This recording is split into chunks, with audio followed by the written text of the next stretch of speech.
Hello everyone, I am Pappu sir. Welcome to my YouTube channel Saniya biology classes 2.0।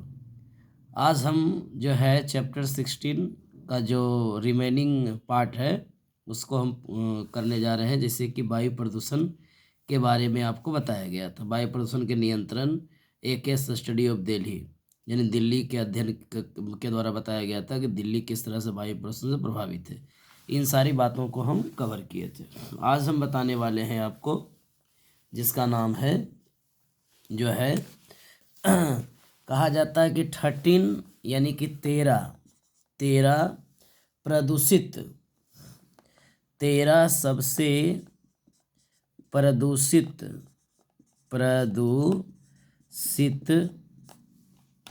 जो है city, 13 सबसे प्रदूषित शहर भारत में कौन कौन है।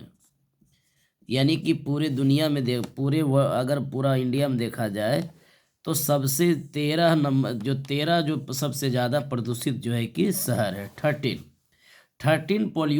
Most polluted city in India.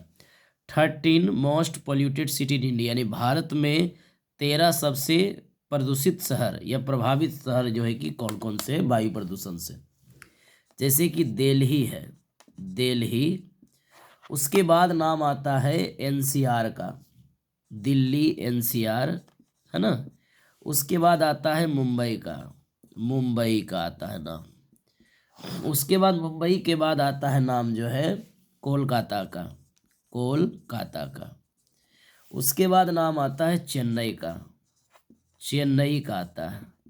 और चेन्नई के बाद आता है बेंगलोर का आता है। उसके बाद बेंगलोर के बाद आता है हैदराबाद का आता है नाम। और हैदराबाद के बाद आता है अहमदाबाद का आता है, जो गुजरात में पड़ता है। उसके बाद आता है पुणे, है ना, ये महाराष्ट्र में आता है पुणे। उसके बाद आता है सूरत, है ना, सूरत। उसके बाद क्या है, कानपुर।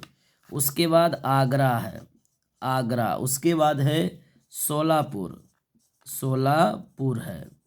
सोलापुर के बाद है लखनऊ है ना।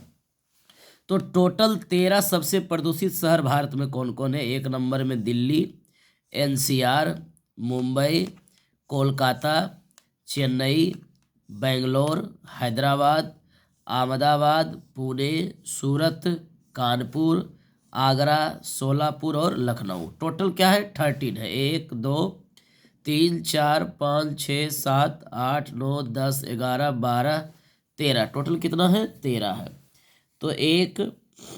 तो इस प्रकार से 13 सबसे प्रदूषित जो है कि जो सिटी है वो आपका क्या है कि भारत में सबसे ज़्यादा जो पोल्यूटेड सिटी है वो हमारा क्या है, तो यहाँ दिया गया है दिल्ली एनसीआर, मुंबई, कोलकाता। इस प्रकार से चलिए, तो हम लोग अब क्या करेंगे कि देखेंगे कि एयर पोल्यूशन एक्ट कब लागू किया गया। एयर पोल्यूशन जो है एक्ट यानी कि अधिनियम, जिसको बोलते हैं वायु प्रदूषण अधिनियम। वायु प्रदूषण अधिनियम जो है कब लागू हुआ, तो 1981 में। कब लागू हुआ, 1981 में, ठीक है।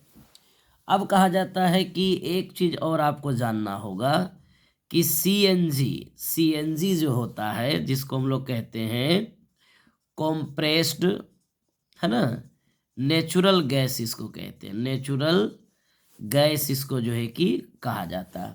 ओके, कहा जाता है सीएनजी क्या करता है कि डीजल, है ना, डीजल या पेट्रोल से अच्छा होता है। क्या होता है, अच्छा होता है।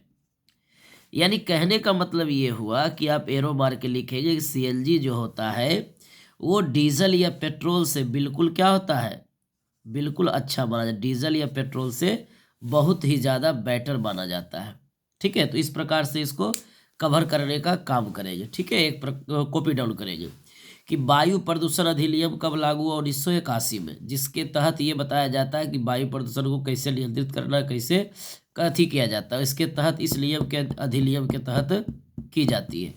सीएनजी क्या है? डीजल या पेट्रोल से भी अच्छा होता है।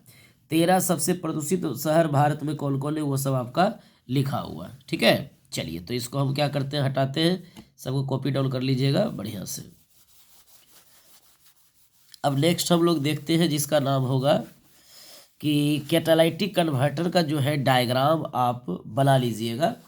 कैटालाइटिक कन्वर्टर का जो डायग्राम है उसको बढ़िया से खींच लीजिएगा। यहाँ पर उस समय उसको बताया नहीं गया था पिछले लेक्चर में, तो इस लेक्चर में इसको कवर कीजिएगा। ये कैटालाइटिक कन्वर्टर का जो है एक डायग्राम हम यहाँ पर बना रहे हैं, ये ध्यान दीजिएगा।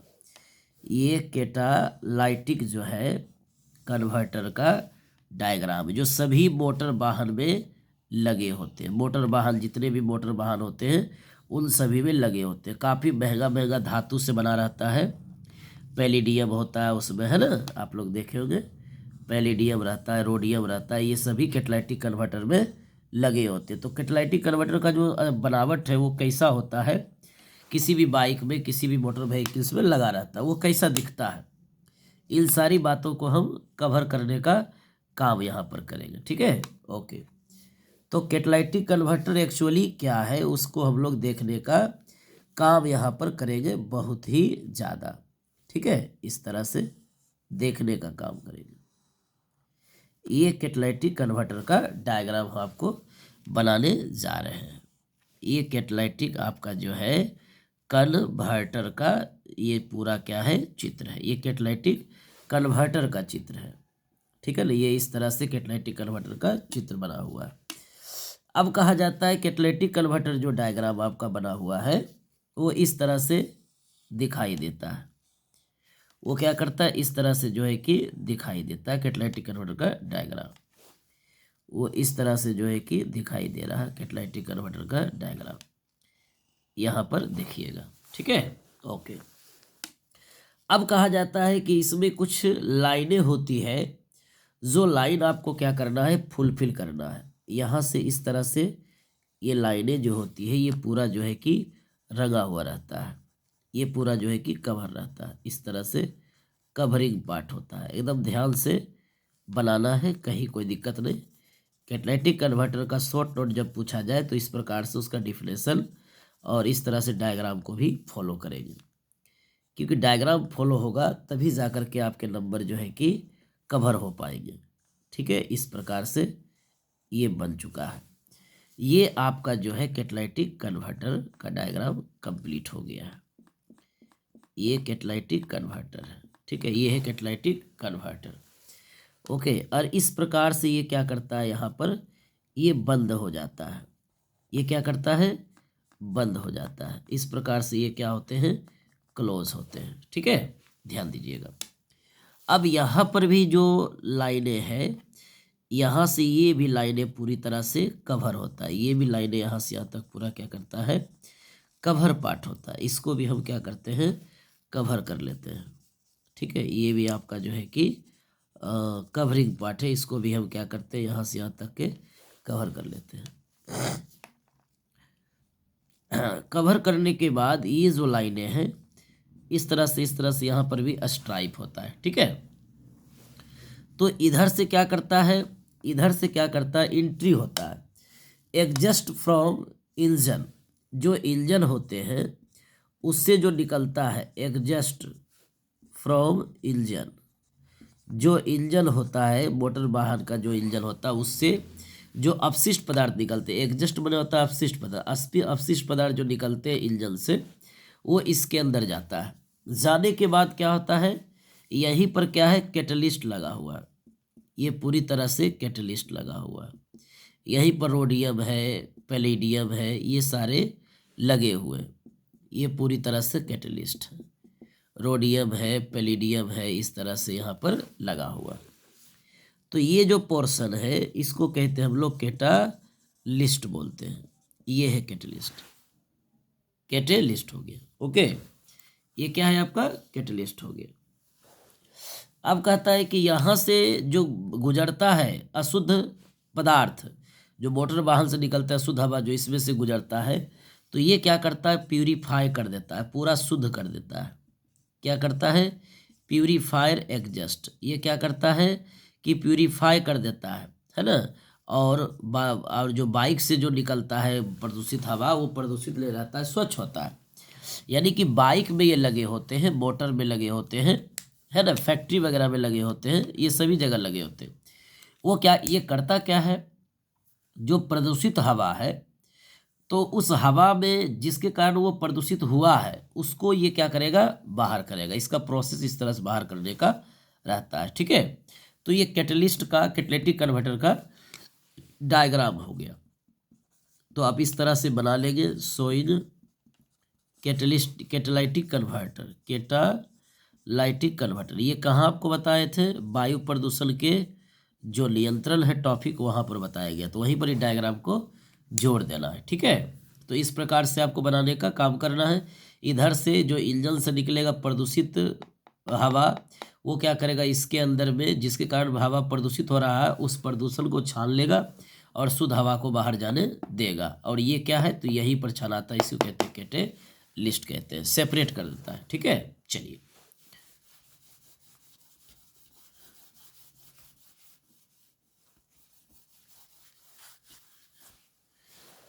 चलिए तो अब हम लोग जानेंगे कि वायु प्रदूषण से संबंधित क्या घटनाएं होते हैं। वायु प्रदूषण से संबंधित घटनाएं, वायु प्रदूषण से संबंधित घटनाएं। वायु प्रदूषण से संबंधित जो घटनाएं हैं वो कौन कौन है। सबसे पहला है GHE, यानी जिसको बोलते हैं green house effect. Green house जो है वो इफेक्ट इसको कहा जाता है, ठीक है, जिसको कहते हैं ग्रीन हाउस इफेक्ट, यानी कि हरित गृह प्रभाव। हरित गृह प्रभाव हो गया, है ना। उसके बाद दूसरा है ग्लोबल वार्मिंग। ग्लोबल वार्मिंग जिसको कहते हैं वैश्विक तापमान, इसको दूसरे नाम में बोलते हैं वैश्विक तापमान। उसके बाद ग्लोबल वार्मिंग के बाद आपको जो है कि पढ़ना है, काफ़ी इम्पोर्टेंट होगा। ग्लोबल वार्मिंग के बाद जो है वो है आपका जिसको कहा जाता है ओजोन अपक्षय। क्या हो जाएगा, ओजोन अपक्षय है। उसके बाद पहले हम आपको अम्ल वर्षा बताते हैं, उसके बाद ओजोन अपक्षय, वो बढ़िया रहेगा। अम्ल वर्षा, उसके बाद हो जाएगा भोपाल गैस त्रासदी। क्या हो जाएगा, भोपाल गैस त्रासदी हो जाएगा। उसके बाद पचमा जो है, जिसका नाम क्या होगा पचमा का, तो ये आपका GHE हो गया। उसके बाद ग्लोबल वार्मिंग हो गया, अम्ल वर्षा हो गया, भोपाल गैस त्रासदी हो गया। उसके बाद जो पचमा जो नंबर है उसका नाम है ओजोन अपक्षय। लास्ट में आपको ओजोन अपक्षय बताया जाएगा कि ओजोन अपक्षय क्या है। तो इन सारे टॉपिक को आप कवर करेंगे तो पता चलेगा वायु प्रदूषण से पर्यावरण में क्या क्या घटनाएं, संबंधित घटनाएं बीत रही है ना। और ये सभी से ऑब्जेक्टिव और किस तरह से क्वेश्चंस एराइज होंगे वो सब आपको हम बताएंगे, ठीक है। चलिए कंटिन्यू लगे रहे वीडियो पर। तो सबसे पहला आता है जिसका नाम क्या है, ग्रीन हाउस इफेक्ट, GHE जिसको कहते हैं। सबसे पहला जो है कि हम लोग पढ़ेंगे GHE, green house effect. Green house effect इसको जो है कि कहा जाएगा। हरित गृह प्रभाव, हरित गृह क्या हो जाएगा, प्रभाव हो जाएगा। हरित गृह प्रभाव क्या होता है, तो कहा जाता है कि वायुमंडल एवं पृथ्वी का, वायुमंडल एवं पृथ्वी के सतह का तापमान प्राकृतिक रूप से क्या करता है, प्राकृतिक रूप से पृथ्वी और सतह के, पृथ्वी के सतह और वायुमंडल के में जो तापमान होता है वो प्राकृतिक रूप से अगर वो बनता है ना तो ग्रीन हाउस के द्वारा बनता है। ओके, अब कहा जाता है कि बिना ग्रीन हाउस प्रभाव के जो है हमारे पृथ्वी का जो तापमान होगा बहुत कम होगा। जैसे कि देखो हम लोग राइटिंग में बताते हैं, आपको कहा जाता है कि वायुमंडल है ना, वायुमंडल एवं पृथ्वी सतह यानी अर्थ सरफेस, पृथ्वी सतह के तापमान तापमान है ना, वायुमंडल एवं पृथ्वी सतह के तापमान प्राकृतिक रूप से ग्रीन हाउस यानी कह सकते हैं ग्रीन हाउस GH, क्या हो जाएगा GHE, green house gas, GH green house कह सकते ग्रीन हाउस गैस GHG है ना शॉर्टकट में। वायुमंडल एवं पृथ्वी सतह के तापमान प्राकृतिक रूप से GHG द्वारा है ना क्या होता है GHG द्वारा होता है। वायुमंडल में जो तापमान अभी आप देख रहे हैं, पृथ्वी के सतह में जो तापमान देख रहे हैं, वो किसके वजह से, GHE के वजह से। ठीक है, ग्रीन हाउस गैस। ओके, अब कहा जाता है कि बिना GHE के यानी बिना ग्रीन हाउस प्रभाव के, जानिए बिना बिना GHE के जो है पृथ्वी के सतह का तापमान कितना रह जाएगा। अगर ग्रीन हाउस इफेक्ट नहीं हो वायुमंडल में तो पृथ्वी की सतह का तापमान कितना होगा, -18 डिग्री सेल्सियस। ये इंपॉर्टेंट याद रखिएगा, तापमान -18 डिग्री सेल्सियस होगा।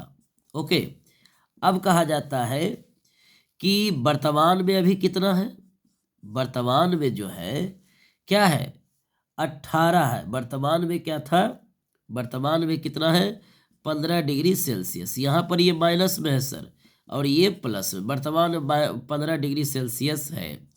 अभी अगर ग्रीन हाउस इफेक्ट हुआ है तभी तो जो तापमान है पृथ्वी का वो 15 डिग्री सेल्सियस है। अगर ग्रीन हाउस इफेक्ट नहीं हो रहा है, नहीं होता है, तब माइनस में रहता है पृथ्वी का तापमान, याद रखिए। तो ग्रीन हाउस इफेक्ट होना ज़रूरी है। ठीक है, ये क्या है, बहुत ही ज़्यादा ज़रूरी है। तो इस चीज़ को हम आगे कवर करेंगे, इसको बढ़िया से नोट कर लीजिए। ओके, चलिए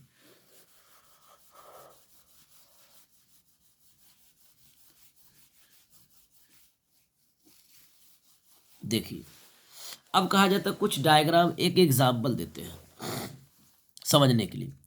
जैसे कि एक कार है और कार गर्मी के दिन है, कार में हम जा रहे हैं और कार को हम क्या करते हैं, कहीं बाहर पार्क करते हैं। ऐसे जगह पार्क करते हैं जहाँ छाह नहीं है, धूप है, बाहर का पार्क करते हैं। उसके बाद हम लोग निकल के मार्केटिंग वगैरह या जो चीज़ करना करते हैं। कुछ देर बाद, कुछ घंटे, कुछ 20 मिनट 25 मिनट के बाद जब हम क्या करते हैं कि गाड़ी में इंटर करते हैं, तो जैसे ही दरवाज़ा खोलते हैं तो अंदर से बहुत ज़्यादा लू मारता है, यानी लगता है पूरा हीटिंग वाला, गर्मी लगता है। कारण क्या है, लो समझ तो गया ग्रीन हाउस इफेक्ट। कहता है कि जो जो सूर्य की किरणें जो आ रही थी है ना, उसका जो तापमान था वो पूरा वो कांच एब्जॉर्ब कर लिया, एब्जॉर्ब करके वो अंदर ले लिया कार के अंदर। और उसके कार के अंदर से जो तापमान निकल रहा था वो बाहर ट्रैप नहीं हो पा रहा, बाहर निकल नहीं पा रहा था। तो उस एरिया में पूरा क्या हो रहा, गर्माहट हो रहा था, पूरा गर्मी भर रहा था। तो हम लोग कहते हैं कि इसी को ग्रीन हाउस इफेक्ट कहते हैं। ओके, जैसे देखो समझाने के लिए एक ग्राफ हम आपको बताते हैं और ऐसे आप समझिएगा, बढ़िया रहेगा। देखिए, एक ग्राफ से आपको बढ़िया समझा देते हैं।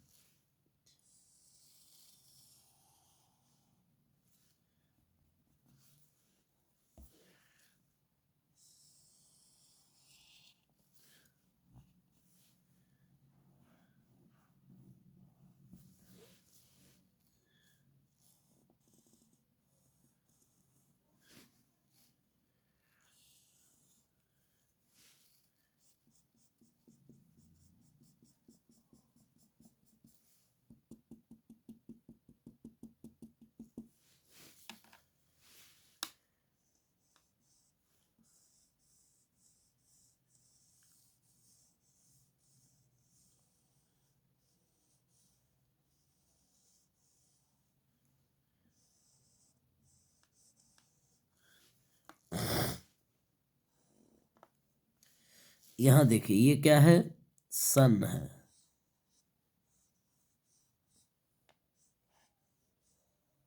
ये सन हो गया। और ये सन जो है, सनलाइट जो निकल रही है, यहाँ पर देखिएगा, ये सनलाइट जो निकल हो रही है, ये क्या करता है कि अंदर की जो गर्मी होती है वो ट्रैप हो रही है, लेकिन बाहर नहीं जा पा रही है। अप डाउन ये बाउंस करते रहता है, बाउंसिंग इसमें क्या होता है, होते रहता है। यही GHG है, ग्रीन हाउस गैस। अब कहा जाता है कि ये अंदर से यहाँ पर क्या करता है कि ट्रैप नहीं कर पा रहा है। यहाँ देखिए ये बाउंस होते जा रहा है।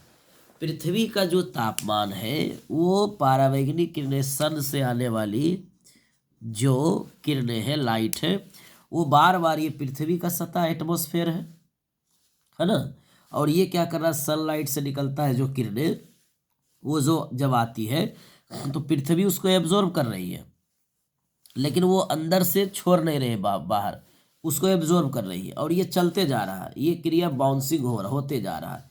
इसी को कहते हैं ग्रीन हाउस गैस, और इससे जो होगा इफेक्ट उसको कहें ग्रीन हाउस इफेक्ट। ठीक है, ओके। तो बढ़िया से इसको क्या कीजिएगा, आप लोग कॉपी डाउन कर लीजिएगा। ठीक है, चलिए ठीक, बढ़िया से नोट कर लीजिएगा।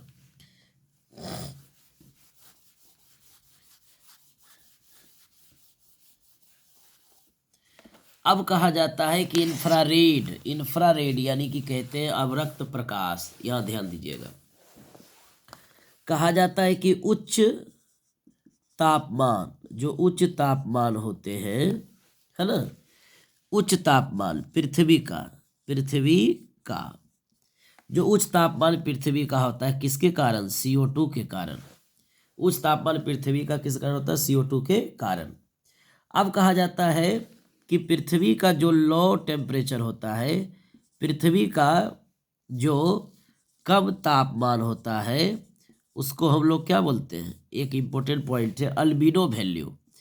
इसको कहा जाता है अल्बिडो वैल्यू कहा जाता है, अल्बिडो वैल्यू। अगर पृथ्वी का तापमान कम है तो उसको कहा गया अल्बिडो वैल्यू। अगर पृथ्वी का तापमान ज़्यादा है तो किसके कारण है, CO2 के कारण होगा। ठीक है, ओके। अब कहा जाता है कि यहाँ पर कुछ लाइन है इम्पोर्टेंट, एक डिब्बा बना हुआ है, जो डिब्बा हम आपको बनाने का काम करेंगे। कहा जाता है कि अवरक्त विकिरण जो है GHE के लिए बहुत ही ज़्यादा, GHE के लिए, है ना, GHE के लिए मुख्य कारण, GHE का मुख्य कारण, GHE के लिए मुख्य कारण कौन है ना, अवरक्त विकिरण। अब रक्त विकिरण होता है, क्या होता है, विकिरण, जिसको बोलते हैं इंफ्रारेड बोला जाता है, इंफ्रारेड रेडिएशन, इसको हम लोग जो है कि बोलते हैं। अवरक्त क्या है, GHE के लिए मुख्य कारण कौन है, अवरक्त विकिरण है। ठीक है, तो इसको याद रखिएगा, ये ऑब्जेक्टिव पॉइंट आपका कवर करेगा बढ़िया से, कि ग्रीन हाउस इफेक्ट होने का जो मुख्य कारण कौन है, तो आपका इंफ्रारेड रेडिएशन है। कैसे, तो आप देखे होंगे कि जब सनलाइट पृथ्वी पर आता है, जाता है, बाउंसिंग जो होता है, वहाँ से रेडिएशन निकलता है, और वो जो सनलाइट से निकलता है वो रेडिएशन निकलता है, अवरक्त प्रकाश। और वही अवरक्त प्रकाश क्या करता है, वहाँ के आसपास एरिया को हीट कर देता है। तो इसलिए कहते हैं कि GHE यानी ग्रीन हाउस इफेक्ट के लिए जो मुख्य कारण है वो क्या है, अवरक्त विकिरण है, इंफ्रारेड रेडिएशन है। इसको याद रखिएगा। ठीक है, चलिए अब कहते हैं ग्रीन हाउस गैस के बारे में कुछ लाइन हम लिखते हैं, उसको आप ध्यान दीजिएगा जरा, बड़े इसको नोट कर लीजिएगा। अब देखिए यहाँ पर आगे क्या होगा, कहा जाता है कि एक ग्राफ हम बताते हैं जिसमें ग्रीन हाउस गैस के बारे में आपको लिखाया जाएगा। ग्रीन हाउस गैस कौन कौन सा है जो आपको याद रखना है बढ़िया से ऑब्जेक्टिव में। यहाँ पर एक ग्राफ आपको बताते हैं, उस ग्राफ से आपको पता चलेगा कि कौन कितना ज़्यादा रहता है। ठीक है, आप देखेंगे कि 60% जो है वो CO2 है। ओके, उसके बाद आप देखेंगे यहाँ से कि सबसे कम कौन सा है। सबसे बड़ी बात है कि हमको यहाँ से जानना है कि सबसे कम जो है कि कौन है, तो कहा जाता है कि 6% जो होता है वो N2O होता है। ओके, उसके बाद यहाँ पर क्या है, CFC जो है वो 14%। उसके बाद 20% जो है आपका वो कौन है, CH4 है। ओके, तो अब कहा जाता है कि यहाँ पर CH4 प्लस CO2 ये क्या है, प्रमुख GHE है, यानी कि सबसे ज़्यादा खतरनाक प्रमुख GHE है, GHG है, यानी प्रमुख ग्रीन हाउस गैस जो है वो हमारा CH4 और CO2 है, जिसका परसेंटेज ज़्यादा है। अब कहा जाता है इसमें से कुछ, जैसे कि मान लिया जाए NO2 हो गया, है ना, ये NO2 भी होता है। मुख्य रूप से आपको इतना याद रखना, NO2 क्या करता है, कृषि से रिलीज होता है, कृषि से मुक्त होता है ना, कृषि से मुक्त होता है। उसके बाद क्या करते हैं कि SO2 भी ग्रीन हाउस गैस की गिनती में आता है, O3 भी आता है। उसके बाद वाटर वेपर भी होता है, यानी कि जल वाष्प, जल जो गर्म करते हैं उससे जो भाप निकलता है ना, वो भी, ये सभी जो है कि निकलता है उद्योग से। क्या निकलता है, उद्योग से निकलता है। तो उद्योग से निकलने वाले SO2, O3 और ये वाटर वेपर यानी कि जल वाष्प, ये सभी के सभी क्या है, आपका ग्रीन हाउस गैस में आएंगे। और ये आपका NO2 ये भी आपका ग्रीन हाउस गैस में आएंगे। लेकिन जो मुख्य माना जाता है वो आपका CH4 और CO2 होते हैं, जिसका परसेंटेज आपका यहाँ पर दिया हुआ है, ग्लोबलाइजेशन करके आपको हम बताए हैं। ठीक है, चलिए, तो ग्रीन हाउस इफेक्ट यहाँ से आपका टॉपिक कंप्लीट होता है। ध्यान से इसको देख लीजिए, कॉपी डाउन कर लीजिए। ओके, अब हम लोग देखेंगे नेक्स्ट, जिसका नाम है ग्लोबल वार्मिंग क्या होता है। दूसरा इफेक्ट जो है आपका वो क्या है, ग्लोबल वार्मिंग है, ग्लोबल वार्मिंग है। दूसरा जो आपका है उसको हम लोग कहते हैं global warming, global warming. Global warming को हम लोग कहते हैं हिंदी में वैश्विक तापमान, वैश्विक तापमान कहते हैं इसको, कहा जाता है दूसरा हिंदी में वैश्विक तापमान इसको कहा जाता है। ग्लोबल वर्ड किसको डिनोट करता है, पृथ्वी को, यानी कि उसके लेयर को। अब कहा जाता है कि पृथ्वी के तापमान, पृथ्वी के तापमान GHE के कारण, यानी ग्रीन हाउस इफेक्ट के कारण क्या करता है, बढ़ जाता है, बढ़ जाता है, जिसे क्या बोलते हैं, जिसे क्या बोलते हैं हम लोग, ग्लोबल वार्मिंग कहते हैं, जिसे ग्लोबल वार्मिंग कहते हैं, जिसे ग्लोबल वार्मिंग कहते हैं। इस तरह से आपको क्या करना है, नोट कर लेना है। ठीक है, जिसको हम लोग क्या बोलते हैं, ग्लोबल वार्मिंग कहते हैं। ओके, अब यहाँ पर कहा जाता है कुछ लाइनें हैं जो इम्पोर्टेंट है, जो आपको कवर करना है। कहते हैं कि पास्ट सेंचुरी के दौरान, पास्ट सेंचुरी यानी पहले की बात हो रही है ना, प्रारंभिक शताब्दी के दौरान जो है हम लोग चेक करते हैं, अध्ययन करते हैं ग्लोबल वार्मिंग में, तो कुछ लाइनें हम लोगों को आता है कि पास्ट सेंचुरी के दौरान जो है पृथ्वी का तापमान बढ़ करके कितना हो गया, के दौरान पृथ्वी का तापमान जो है ना, कितना बढ़ा है, तापमान जो है पास्ट सेंचुरी के दौरान पृथ्वी का तापमान बढ़कर पृथ्वी का तापमान 0.6 डिग्री सेल्सियस बढ़ा है, बढ़ा है ना। ओके, अब कहता है कि it's during the last 3 decades, कब तक, तो कहा जाता है 3 डिकेड्स तक, 3 डिकेड्स तक, कब तक, 3 डिकेड्स तक पृथ्वी का तापमान कितना बढ़ के अभी तक तैयार हुआ, 0.6 सेल्सियस बढ़ा है। ठीक है, चलिए, अब कहा जाता है सी लेवल को देखा जाए, समुद्र स्तर पर देखा जाए, तो समुद्र स्तर पर कितना बढ़ा है, समुद्र का स्तर पर कितना तापमान जो है कि बढ़ा है।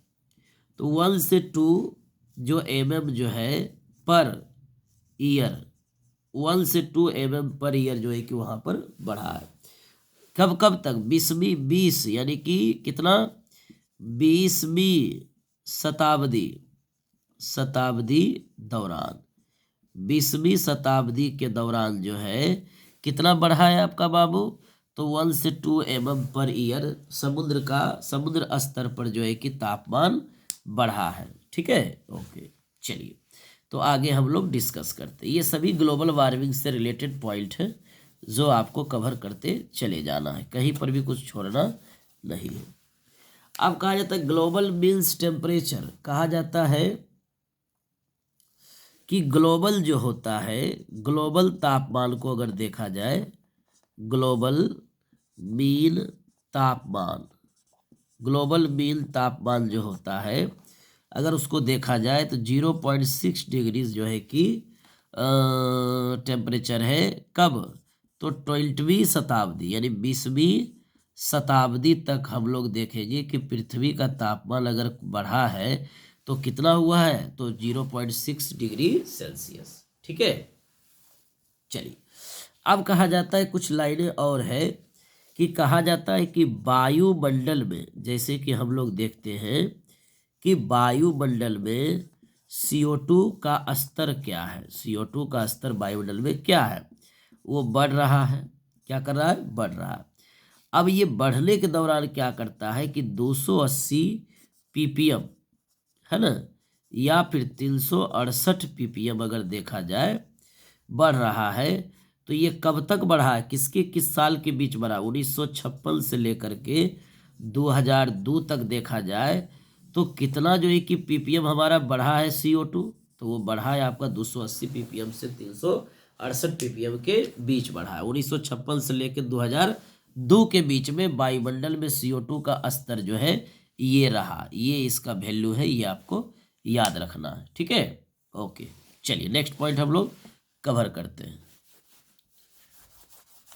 अब कहा जाता है कुछ लाइनें और भी हैं, जैसे कि आपको हम यहाँ पर कवर करने का काम करेंगे कि level of CO2 growth rate double up to 2020। कहा जाता है कि 2020 में जो है CO2 के स्तर में क्या हो रही है, स्तर में वृद्धि हुई है। क्या हो गई है, वृद्धि हुई है 2020 में। अब कहा जाता है कितना वृद्धि हुआ, 2 से 3 डिग्री सेल्सियस की वृद्धि हुई है ना। 2020 में CO2 में स्तर में वृद्धि कितनी हुई, 2 से 3 डिग्री सेल्सियस जो है कि बढ़ा है, कोई दिक्कत इसमें नहीं है। अब कहा जाता है कुछ टॉपिक है जो इसके अंदर लिखना है। CO2 निषेचन प्रभाव, CO2 निषेचन प्रभाव, इसका मतलब क्या होता है, ये काफ़ी इंपॉर्टेंट लाइनें हैं जो याद रखना। कहा जाता है कि प्रकाश संश्लेषण, कहा जाता है कि CO2 का सांद्रता बढ़ने के कारण प्रकाश संश्लेषण की दर क्या होती है, बढ़ती है। CO2 के सांद्रता बढ़ने के कारण प्रकाश संश्लेषण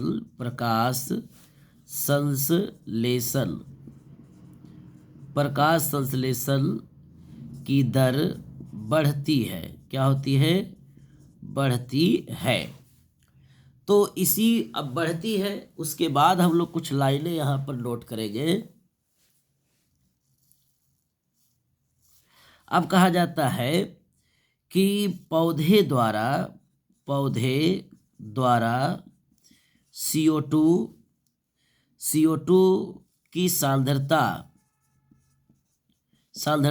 बढ़ने के प्रति जो अनुक्रिया उत्पन्न करता है उसे CO2 निषेचन प्रभाव कहते हैं। उसे CO2 निषेचन प्रभाव कहते हैं। कहते हैं। कहने का मतलब ये हुआ कि वायुमंडल में जो CO2 बढ़ा उसका यूज कौन करेगा? पौधा। तो उसको जो यूज कर रहा है, रिस्पॉन्स दे रहा है CO2 के प्रति, उसी रिस्पॉन्स को हम लोग क्या बोलेंगे? CO2 निषेचन प्रभाव। ओके, चलिए, तो ग्लोबल वार्मिंग से रिलेटेड जो पॉइंट है हम आपको इतना कवर करने का काम किए हैं। ठीक है, इन सभी को बढ़िया से नोट कर लीजिए। ओके, चलिए ठीक है, चलिए बढ़िया से उतार लीजिए। ओके, हो गया।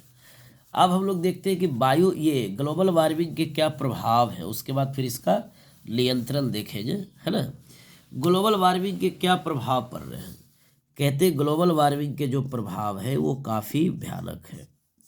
सबसे पहला जो प्रभाव इसका पड़ा, ये ओड क्लाइमेट, यानी कि जो जलवायु है ये पूरी तरह से परिवर्तित हो गया।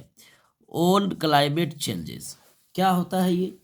तो एग्जाम्पल के लिए इसका सबसे इम्पोर्टेंट ऑब्जेक्टिव इस बार याद रखिएगा, छपेगा, अब पूरा ध्यान देना इस बार, कहीं कंजूसी नहीं। El Nino effect, El Nino क्या हो जाएगा? इफेक्ट हो जाएगा, एल नीनो इफेक्ट। अब कहा जाता है एल नीनो इफेक्ट क्या होता है? तो कहता है water of Pacific get warm. कहते हैं कि जल जल क्या करता है? जल पैसिफिक पैसिफिक क्षेत्र का गर्म हो जाता है। क्या हो जाता है? गर्म हो जाता है। उसी को हम लोग बोलते हैं एल नीनो इफेक्ट। क्या इसको बोलते हैं? El Nino effect. कहीं कोई दिक्कत इसमें नहीं होनी चाहिए, कोई दिक्कत नहीं है।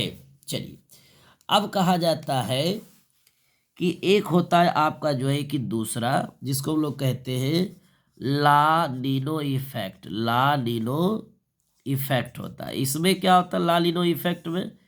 तो कहते हैं कि महासागर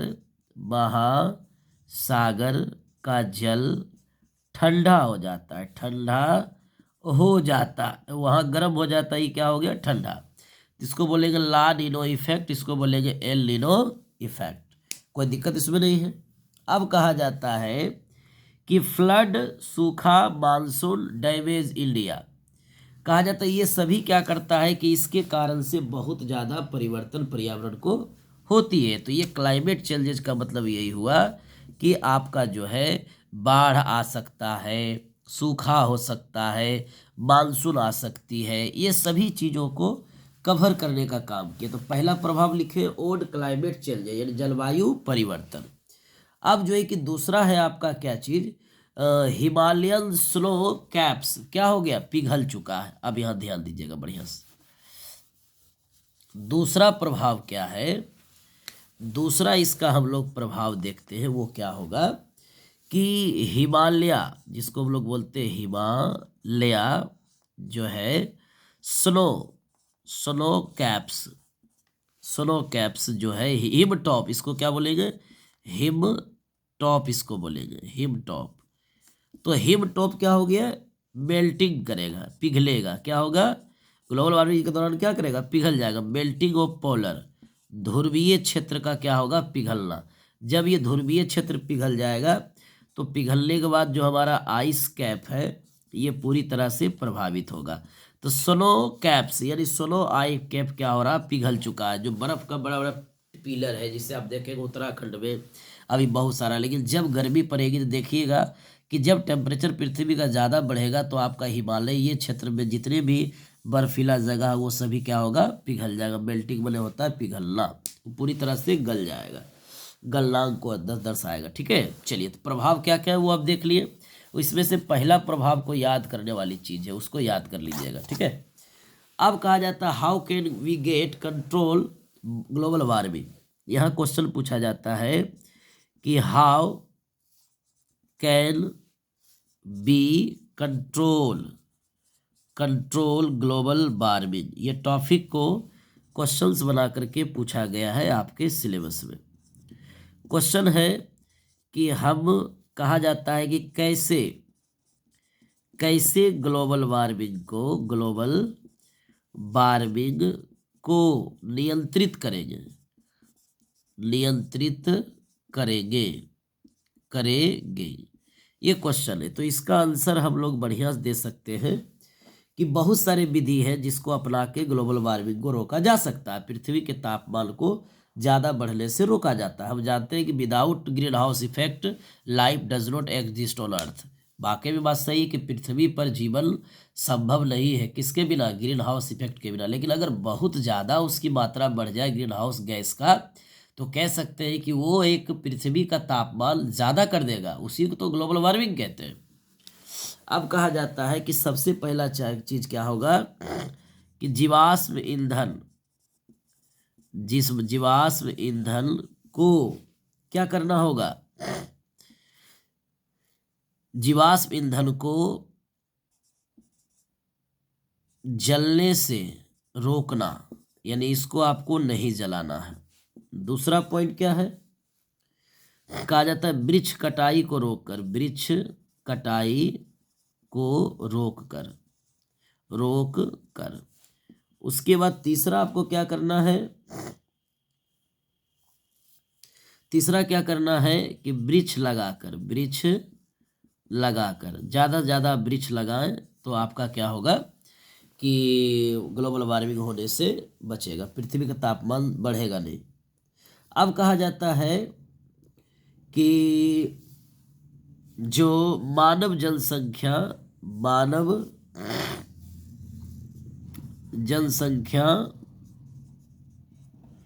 को नियंत्रित करके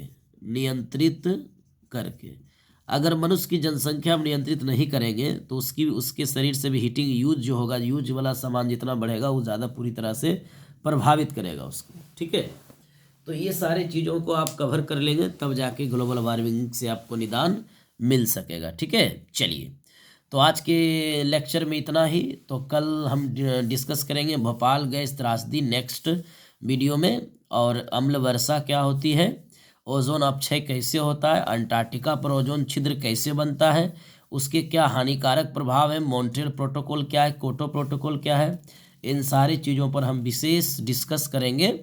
और ये चैप्टर काफ़ी इम्पोर्टेंट है चाहे आपके एग्ज़ाम के लिए, तो इस पर पूरा ध्यान दें और इस चैप्टर को मिस ना करें। चलिए, थैंक यू।